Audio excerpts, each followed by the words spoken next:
Club's video layout tour. Today we're visiting Ron Keiser's G-scale layout. Ron, tell us a little bit about yourself. I'm a member of the Boulder Club, and I've been in the club for about 10 or 11 years. And I joined because of the plethora of good modelers in that club. And but I am the black sheep because I'm one of maybe two people in large scale. But I don't care. I'm used to being the black sheep anyway. I decided on FN3, which is this G-scale, but it's called FN3, in that even though you use a G-scale size track as far as the gauge, the trains are actually larger, so they scale out to be a 3-foot gauge track, and so the equipment has to be enlarged proportionally to, so they call it FN3 rather than G. G denotes a smaller scale of trains that use that same track. Anyway, I did this because I was a conductor on the Durango-Silverton narrow gauge railroad for 15 years, so I've done the real thing. And so I modeled, this is a model of a town called Cascade, which is no longer on the line to Silverton, but I wanted to model the Animas Canyon. So what you see here is kind of representation. It's very vertical on the Animas Canyon route between Durango and Silverton. And I wanted to capture the essence of how many rocks and trees and how vertical the line is. And so everything here is actually proportionally correct. I'm kind of a rivet counter in the sense that, you know, I want everything to be correct for the period. I'm modeling 1942, which in terms of the Rio Grande was one of the good years.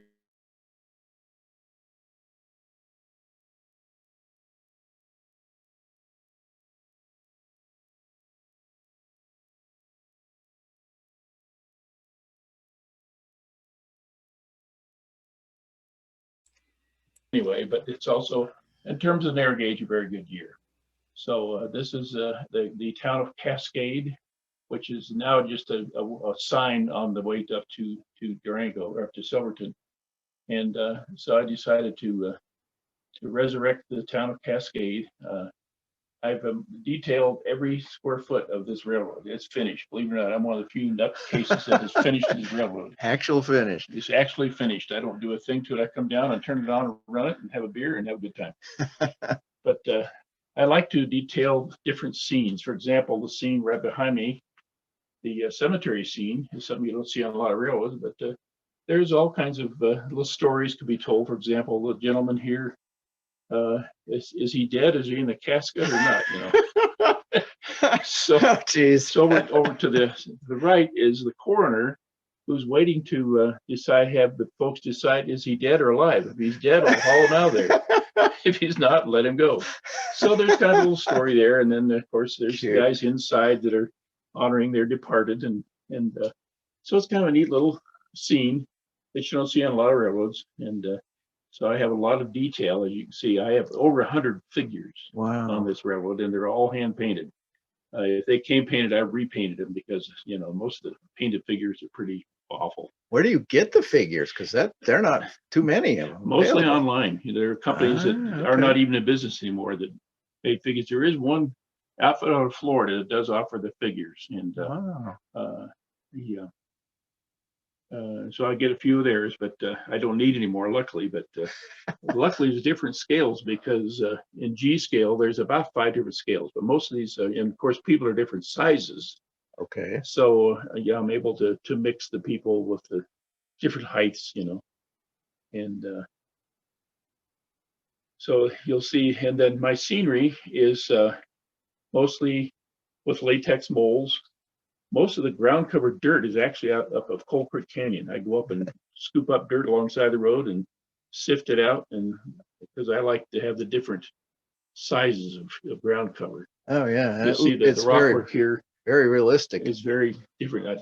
The commercial rocks are too uniformly the same. Okay. So I like to use real rock, and many of my trees,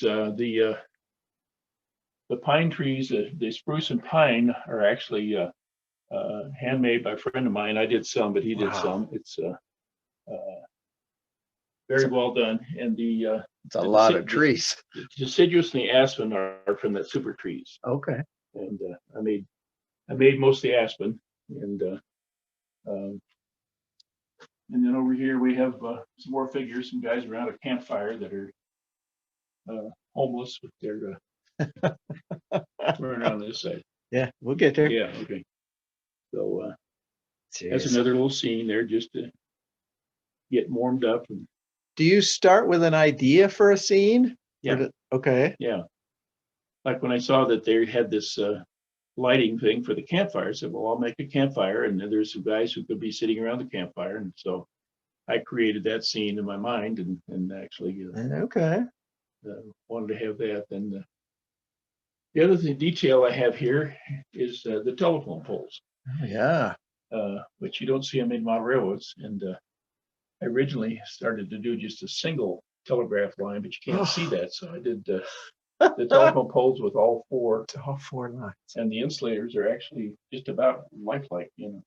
Jeez. And in this scale, you can get away with making them clear. Yeah, yeah. They look clear. They're really a cast metal, but with the Tamiya blue paint, it looks like a clear. They look like they're clear. And moving on over, there's a couple guys. There's people just talking. And everywhere. No one works on this railroad. They don't just sit and talk. Except this one guy. This guy is one he's guy. the only one working on the whole railroad. Wow. My cat loves to go through the tunnels, though. I have a cat named Harvey, and he's amazing. He doesn't bother a thing on this railroad. He's really never knocked anything off. Gee. So he likes to walk the main line, walks through the tunnels, doesn't bother a thing, goes upstairs. But he doesn't chew on the trees? No, he doesn't. He has one tree stump he's chewed on, and he's done with that one. It didn't taste good, so he stopped it. You are very fortunate. Most I'm cats very destroy fortunate. layouts. I treasure Harvey. And then over here on your left, Doug, is one of my black car loads. And I do have some wildlife up there. There's a little deer. Now you said the layout's finished, but you're still modeling though, aren't you? For other people, and occasionally I do some things, but I mean, there's really, you can see there's not much left that I can do here. And there's not much room. I don't want to overcrowd it, Right. Well, you could still build rolling stock, right? Oh yeah, yeah, and I do. Like everybody, I've got more cars than I have room for. But this is a little shed called Tacoma, which actually is on the real Silverton line, and it's up where they're right across the tracks from a power plant that's halfway up the Silverton line. But I just detailed all the stuff in the. Jeez. And then this flat car has the Jeep and the Soldier. That's the Silverton National Guard, by the way. Okay. One-man National Guard. One man. And in this scale, the detail is just astounding. Well, you get away with a lot. I mean, you have to work at it. But I think when the manufacturers build this, of course, this is scratch build. I just built the shed there. The interesting thing is the siding on this shed, as many of my buildings in town are actually paper overlay. Really? There's a company which a lot of you may use called Clever Model. Okay. And you can download any kind of a texture you want. Okay. And I've done a lot of clapboard, and that's the clapboard setting. I did 2-3 different colors of clapboard. The roofing is actually laser cut shingles. Okay. But the siding is that. Oh yeah. Is really it looks like it could be 3-dimensional, but it's really flat paper. Yeah, you can see that when you look straight at the edge, but when you look 90 degrees to it, it looks great. And we'll see another building on the other side of the layout that I'll show you. It's just amazing. I mean, you download these in HO or O, and I take them to Kinko's and blow them up to my scale to get the size of the boards correctly. This is an interesting little truck. A friend of mine, Bill White, he was an excellent modeler, found this. It really was a touring car, a limousine touring car. But he decided it was too big for his layout. But what it really was is a radio. Here's the speaker. It's not there anymore. Right. This was the volume, and this was the tuner. And he said, "That's too big for my layout. Do you want?" I said, "Yes." Moving along, we'll do a little sound here. This is the stockyard, of course. And this is the cow whisperer right here. How many layouts have a cow whisperer? I think you're the first, Ron. Maybe the only, but dear. Wow. So, and then around here on the other side, watch your step here. Okay. There's some neat little scenes over here. later on. We'll get there. All right. I don't want to move fast. All right. I understand. Boy, at this scale, even a small building takes up a lot of real estate. Yeah. Wow. A friend of mine gave me this abandoned building over here. He did a beautiful job. And but over here, there's an outfit that does still make figures called Sundance Central. Oh, They're a modular G-scale layout, but these three figures here, yeah. one guy shaving the other and the old man, are from Sundance Central. And on the tree stump is my cat Harvey, and the dog is kind of checking him out. Oh, yeah. Well, if Black you and can get in white. that close, but the guy walking out of the outhouse, can you see the toilet paper stuck to his foot? I'm one sick puppy, I tell you. You really have fun with this layout. That's great. I do. It's Ron. great, you know. I like Plus, it. over here is a whole bunch of track junk, spikes, joint bars, track jacks, Sure. tubs, rail and ties over there. Because you'll see that stuff alongside, you know, a railroad in many places. If they need to replace rails, they can't just Sure. drive you into town all the time, so they leave stuff stacked up there. Wow.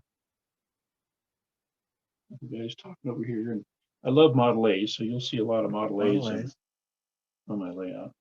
I like the fact that all your figures are in, passive poses. Yeah. We see too many layouts that people are running or walking up the stairs. It doesn't work. I'm just glad all these people on my layout are even awake. Most of them aren't doing anything. You're just talking, you know. Well, they're just talking. And then another scene. Here's a guy just watch yourself. Don't hit the scale there. What do you do for track? The outside track is aristocrat. And Okay. it's oversized rail, but I balanced it up to the rail head to disguise how high the rail is, which you can Okay. still see on the switch points. And then the yard over there, I replaced the yard with smaller scale track. Okay. And then I built my switch stands so they're correct rear grand. Okay. Over here is kind of another little scene. There's actually a telegraph booth. And again, 2 or 3 guys just talking. Just talking. And haven't planted some sunflowers. I'll get out of your way. Oops. Good.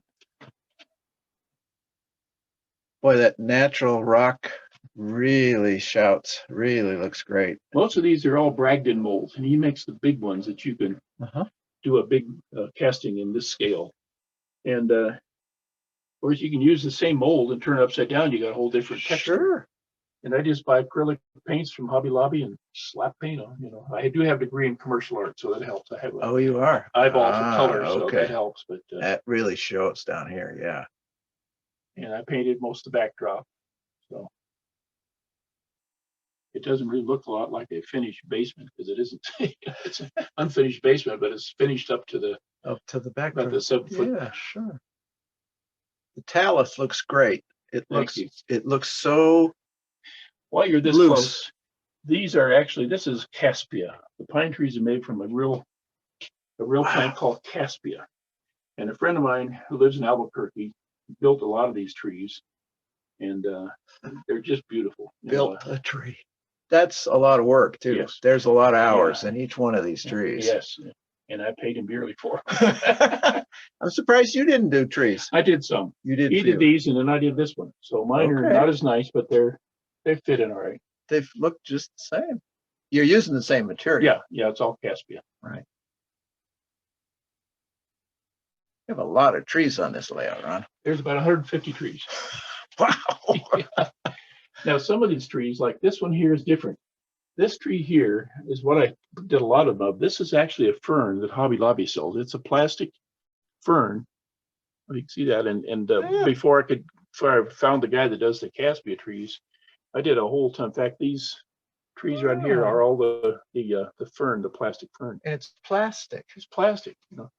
You taper a dowel and drill holes and stick that in there and paint it and flock it. And Boy, it looks great. yeah, they do fit in. But of course, his trees are nicer than those, so I've moved those kind of in the background. Yeah, And but a lot quicker.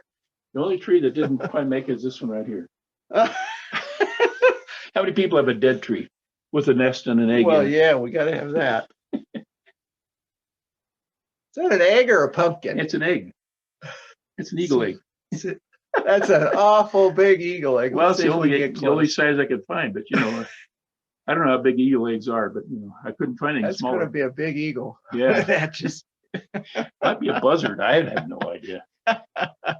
So, and then the other nice scene that I do like, you squeeze your way around the water heater, Yep, we will. is the mine scene over here in the corner. And that's the workshop. So you just zoom right past that one. Ah, this time you didn't hide the water heater. I could. I would have to pay dearly to have that thing moved. I So guess. it keeps me skinny enough to get past this thing.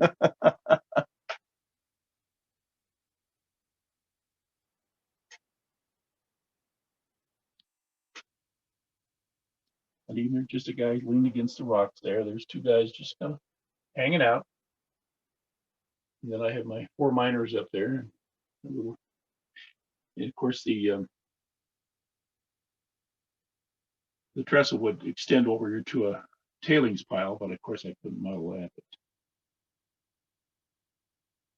But I particularly like this scene. I like the job I did in the background scenery in this one, you know, because I had never painted backdrop scenery. So. Oh yeah, no, that looks very good. Hopefully, the photographs good. Well, what we see on the camera is what we're recording. Good.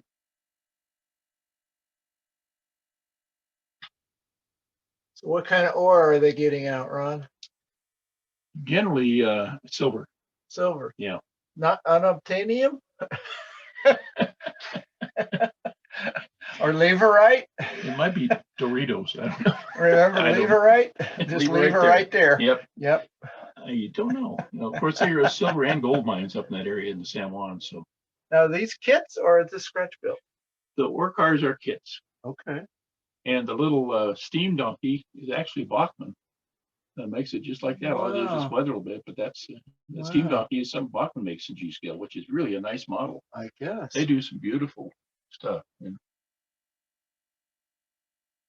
Is G scale like HO tough to find? Things are limited runs and Yes, even more so. HO, I More mean, so? when they do it, they do several thousand. In G scale, now that particular little boiler was available, either that or on a track skid or a flat car. But you can't get those anymore. Bachmann's kind of discontinued all their large scale Jeez. stuff, at least the Spectrum. In the ore bin? Is that a kit too? No, actually, a friend of mine who worked with me at Caboose Hobbies built that same Wow. bin in O gauge, Ah, and I've already his plans and built the large scale one. okay. Exactly like his 0-3 one. So and then it's just kind of freelance, but it might be a prototype somewhere in that. I don't know. Probably is. It looks believable. Looks great. And in this scale, all the nut bolt washer castings, right? Yeah. Oh, you got to. How to do it? Yeah. You have Plus, to. you have to rust them up too. And you got to rust everyone. Yeah. You bet. Okay. All right, let's go over to the tone. So this is your workshop. Yeah. This is your workbench. Yeah, this is where I'm gonna do my decowling clinic here. Okay. And here's more scenes. Here's my engine facilities, sand house, another little water tank, and my pit. I don't know if you can see there's. Can you see that there's ashes or? Oh yeah. Okay, I'm there's not stuff sure where- how we got ashes out of the goose, but Well, they're from the engine that was there before Oh, the goose okay. pulled in. All right. Yeah.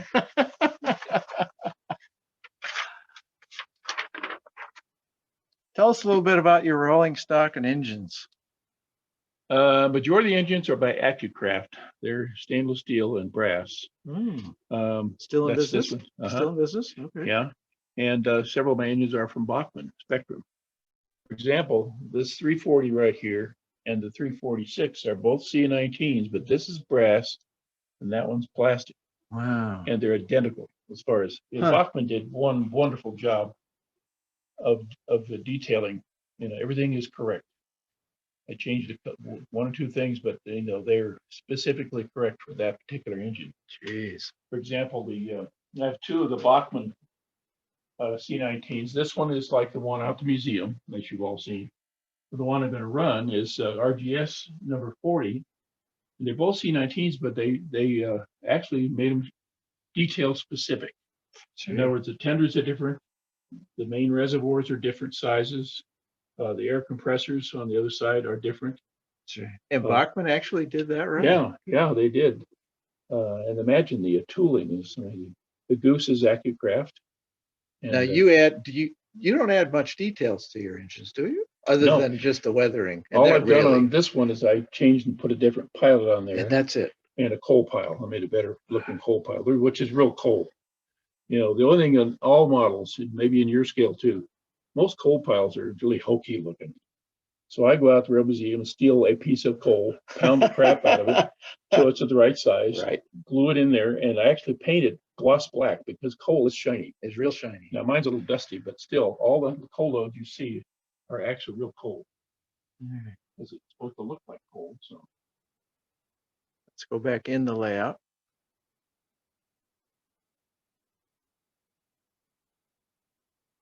I think starting from down here. So these two engines are AccuCraft. That's my favorite engine of all time, the K28 476. And then the K27 453 behind it. And they're great engines. The motors in those things are about 2 inches in diameter. Huge. Well, you've got a lot of weight. Yeah. In this scale. Especially that second train back there has like 9 cars. It's got a lot of drawbar pull on it. But they're beautifully detailed. Now, the one building I wanted to show you was this Loose Screw Company. There's a friend of mine who was an engineer in Durango, Ray Loose. I named it after him. But the building, the brickwork is at Clever Models download. It looks like a real brick. But it's print. It's paper. It's paper. Yeah. It's just paper. Yeah. And when you make the different details, right, the cornices and the pilasters and all that, and give it a little 3-dimensional. I have a little sample of that I show people so they can actually feel that it's not real brick. That it's not real brick. Yeah. This one is actual 3-dimensional. But the Tef Spur Company and a couple of buildings down here are, again, Clever Models. I'm saying that because you can get on their website and HO or O and download. It's like $1.99 for a download. And they send it to you and you can print it off and enlarge it. And so it's got the weathered. It's actually weathered and all that. Yeah, it comes just like that. All I did is just glue it onto a piece of board and then that's it, What do you use for the backing? Foam core. This foam core. Yeah. The other paper downloads is the drugstore, the Phillips station, and the town hall are all Clever Models downloads. And Sam's Market is a real 3-dimensional plastic kit. So is the Stud Muffin Bakery. I love your names. Those aren't real names. Well, Sam's is because Sam's is not Stud Muffin. Dear Ron. How do you know? Somewhere there's a Stud Muffin. I didn't know we had to rate this PG. The depot here is a model of the Hooper station, which is in the San Luis Valley. And I shortened the baggage end so it fit in here, but from here up here is exactly the Hooper station on the Rio Grande. The line that ran south from Salida down to Alamosa. Okay. And they tore that line out by 1954, 55. But the station still lives. It's over in Southport. So anyway, and there's some. Let me pull the train away because there's another neat scene over here. Okay. I'm going to fire it up and let you hear the sound.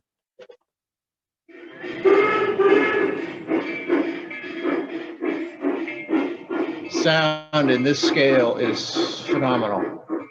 It's got 3-inch speakers. Yeah.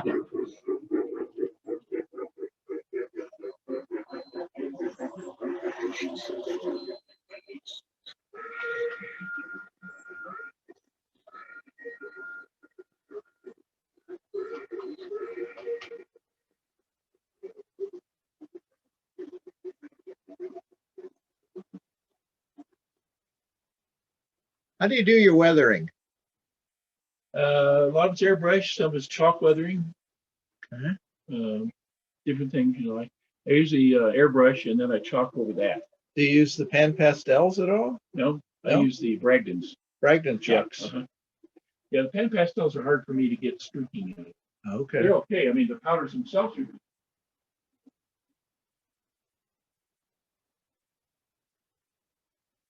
I'll run this cream back in the yard. I want to run another one and show you something kind of cool. You see the guys back there playing chess? I saw that. We got a good picture of that.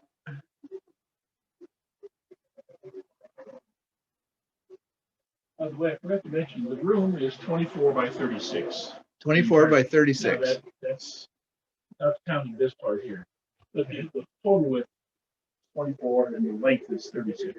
So just to say we can't get the large scale, we get the nice ones.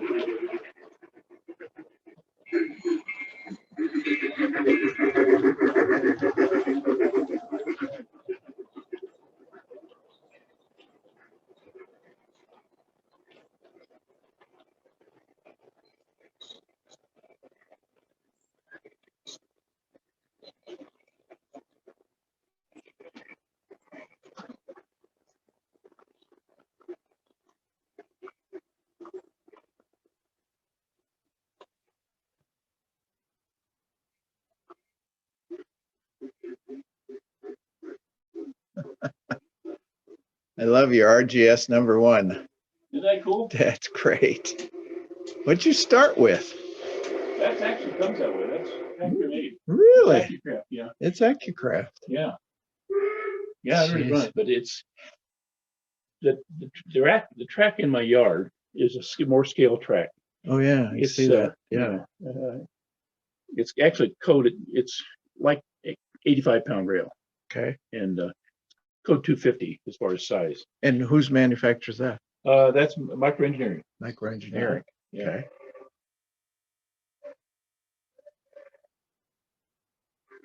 Were you ever in the smaller scales? I started, yes, I was an O gauge for years and years and years. I just remember that club in the basement Union Station Okay. for over 50 years. And I did Oh. the scenery down there, a lot of it. And I was an O scale. In fact, I manufactured passenger cars at one point. Ah, The Bud Okay. California Zephyr cars. I did that. And so I was an O and O and 3. When I was in junior high, I did a little HO, but you know, I got into O gauge shortly thereafter. And then did you have O scale down here too, or was this always? When we moved here, I was going to put O and 3 in here, Okay. but no one at the time made good turnouts. And I don't like building turnouts. I mean, I'm not Okay. good at that. Track work's not my thing. So I had some pieces of this size and the track, and I laid it out on the floor and said, "Hey, by golly, I can put a curve in here, especially this end where this this room." I decided I'll go into large scale because the track fits, the trains fit, and I can get a wide enough curve that I can run anything as long as you have an 8-foot diameter track. You know, That's a good radius. anything made will fit 8-foot We'll go diameter. through that. All these will fit 8-foot diameter. And being inside, you can really do the detail work. Well, I'm lucky. I mean, I can run any time of the year. I'm weather controlled. Right. I don't have to take anything up because of weather. Right. I'm going to. When did you start this? 2007. I had most of it done within 7 or 8 years. Boy. The reason I'm running this one because later on I'm going to show you something kind of cool. You actually only have 3.5 minutes. Oh.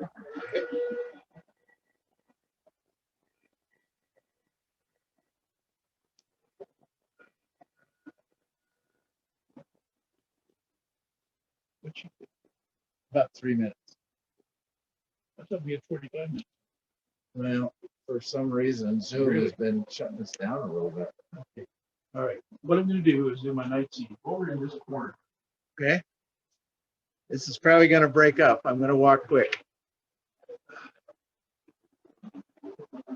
Okay.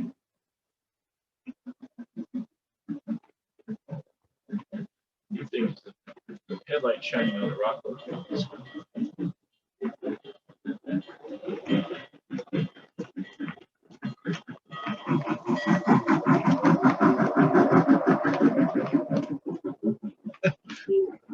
camera's really changing.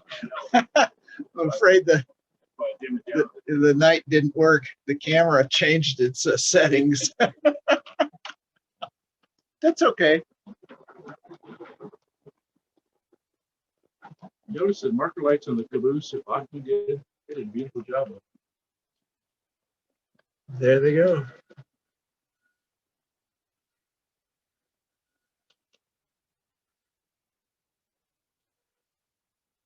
And things like the campfire and all that shows up better when I turn the lights down. Oh yeah. Now the camera's behaving a little better in the dark.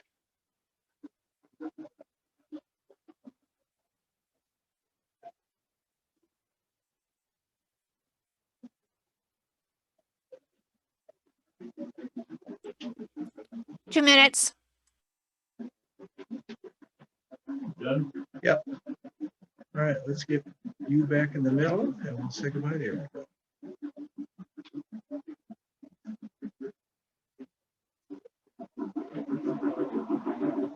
This is all pretty much your own work, the majority of it, I've right? done everything, yeah. Just a couple of trees. Every piece of equipment I've done something to, weathered it. Or, Yep. and the other thing I didn't mention, all my air hoses connect. Oh, They're really? magnetic. If you notice that they all connect, because I connected a lot of air hoses in the real trains. So the glad hands are really magnets, so they actually attach to each other, Sweet. just like the real ones. Of course. So not too many people are that nutty, but Yeah. you know, the thing is, having worked on a railroad for 27 years, you know, I did all that stuff. So I didn't want KD pins hanging down. You know, I mean, Right. it's just okay for some guys, but if You might get want to the- wrap up pretty soon. So anyway, that's one of my nuttiness is that I like to have the air houses work. All the coupler lift pins work. All my couplers work. The pins actually come up just like the real ones. So Of course. I mean, everything here is as close to prototype as I can do. And all the cars are full scale. They're 1:20.3 is the actual Skies. size. Got And a lot of G scale is really 1:24 or 1:22.5, so forth. But this FN3 is really 1:20.3, and it's a whole group of guys that really like to are more serious, like I am, as far as having it right. So. All right, Ron. Okay. Well, we've got to leave you.